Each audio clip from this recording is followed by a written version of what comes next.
November 2nd, 1944, 3:47 in the afternoon. Somewhere over Czechoslovakia, Second Lieutenant Bruce Carr watches the oil pressure gauge in his P-51 Mustang drop to zero. Black smoke billows from the cowling. The Rolls-Royce Merlin engine screams in protest, metal grinding against metal with a sound that makes his teeth ache. 30 seconds ago, he was leading a strafing run against a German airfield. Now, he's a dead man flying. An 88mm flak shell fragment punched through the engine compartment and severed the oil line. Without oil, the Merlin will seize in approximately 90 seconds. After that, the propeller becomes a 400-pound anchor, and the P-51 becomes a glider with all the aerodynamic grace of a brick. Carr has exactly one option: bail out. He pulls back the canopy, feels the rush of freezing air tear at his flight suit, rolls the dying Mustang inverted, and drops into the Czechoslovakian sky. At 8,000 feet, the silk canopy deploys above him with a crack that echoes across the landscape. Below, enemy territory stretches to every horizon.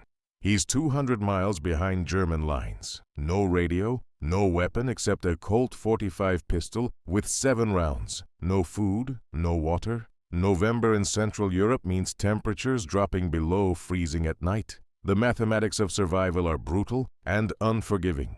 American pilots shot down over occupied territory have roughly a 23% chance of evading capture and returning to Allied lines. The other 77% spend the rest of the war in prisoner camps like Stalag Luft 3 or end up in unmarked graves in foreign soil. Bruce Carr is about to become the exception to every statistic ever written about downed pilots. Because in 4 days, he won't just escape German territory. He'll steal one of the most advanced fighter aircraft in the German arsenal and fly it home.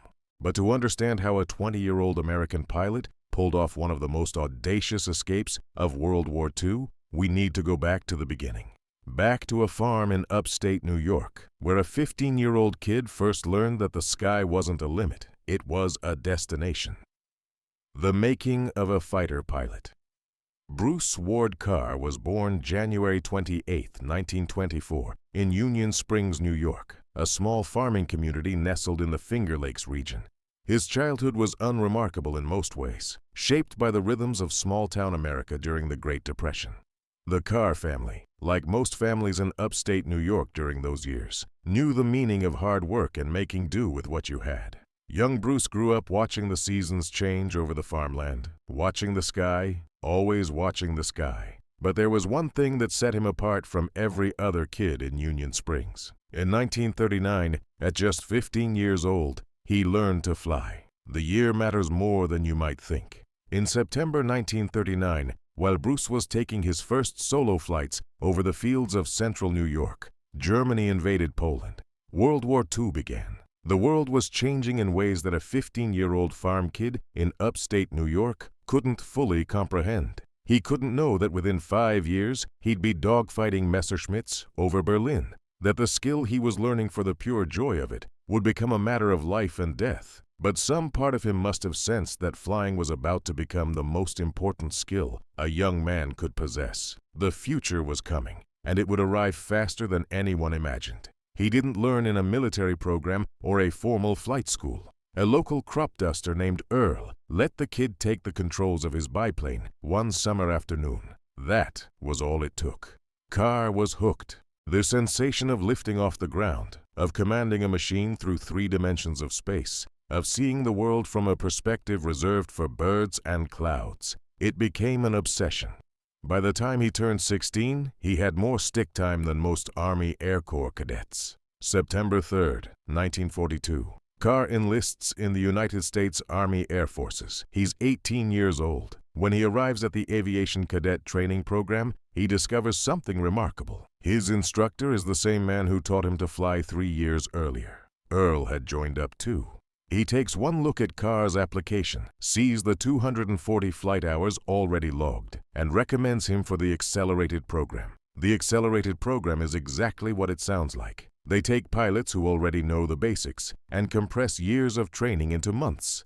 Carr flies the P-40 Warhawk at Spence Field, Georgia. The Curtiss P-40 is a tough, reliable fighter, the kind of aircraft that forgives mistakes and rewards aggression. It's perfect for teaching young pilots how to think in combat, how to track targets through a gun sight while pulling 4Gs in a turn, how to judge distance and deflection when both you and your target are moving at 300 miles per hour.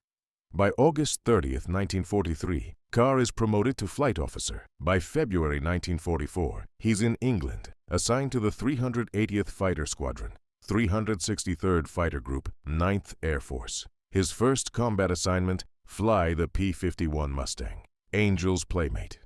The P-51 Mustang is, without exaggeration, the finest propeller-driven fighter aircraft ever built. The numbers tell the story better than any amount of prose. Range, 1,650 miles with drop tanks, enough to escort bombers from England to Berlin and back. Top speed, 437 miles per hour at 25,000 feet. Service ceiling, 41,900 feet. Armament, 650 caliber M2 Browning machine guns with 1,880 rounds total. Enough firepower to shred a German bomber in a 2-second burst. Before the P-51D arrived in numbers, American daylight bombing raids suffered catastrophic losses. The 8th Air Force lost 60 bombers in a single mission over Schweinfurt in October 1943. Without fighter escort, the B-17s and B-24s were sitting ducks for Luftwaffe interceptors. The Mustang changed everything. For the first time, American fighters could accompany bombers all the way to the target and back. German pilots called them the long-nosed bastards. The Luftwaffe began hemorrhaging experienced pilots faster than training schools could replace them. Carr falls in love with the aircraft instantly. The cockpit fits him like a glove. The controls are responsive. The visibility is excellent. The power is intoxicating. He names his plane Angel's Playmate and paints the name on the fuselage. He has no idea that in 8 months he'll be sitting in a very different cockpit, one with German labels and a swastika on the tail. On March 8, 1944, Flight Officer Carr scores his first combat engagement. He spots a Messerschmitt Bf-109 over Germany and gives chase. The German pilot tries to escape by diving for the deck, flying just above the treetops. Carr follows. The chase covers 40 miles at speeds exceeding 400 miles per hour, both aircraft barely clearing the German forests. Carr fires. His rounds miss. He fires again. One bullet clips the 109's left wing. The German pilot panics. He pulls up and ejects, but he's too low. The parachute doesn't fully deploy. The pilot hits the ground at 60 miles per hour. The 109 crashes into a hillside. Carr returns to base expecting congratulations. Instead, his commanding officer calls him into the office. "Carr, that was the most over-aggressive flying I've ever witnessed. You nearly killed yourself chasing that German into the trees. You're being transferred. The kill doesn't count." Technically, Carr didn't shoot the plane down. The pilot killed himself trying to escape. It's the first indication that Bruce Carr doesn't think like other pilots. Where others see recklessness, he sees opportunity. Where others see limits, he sees suggestions. May 1944. Carr transfers to the 353rd Fighter Squadron, 354th Fighter Group, the Pioneer Mustang Group. This is the first Army Air Forces unit in Europe to fly P-51s in combat. These are the best Mustang pilots in the war. Carr fits right in. June 17, 1944, 11 days after D-Day, Carr scores his first official kill, sharing credit for an FW-190 destroyed over Normandy.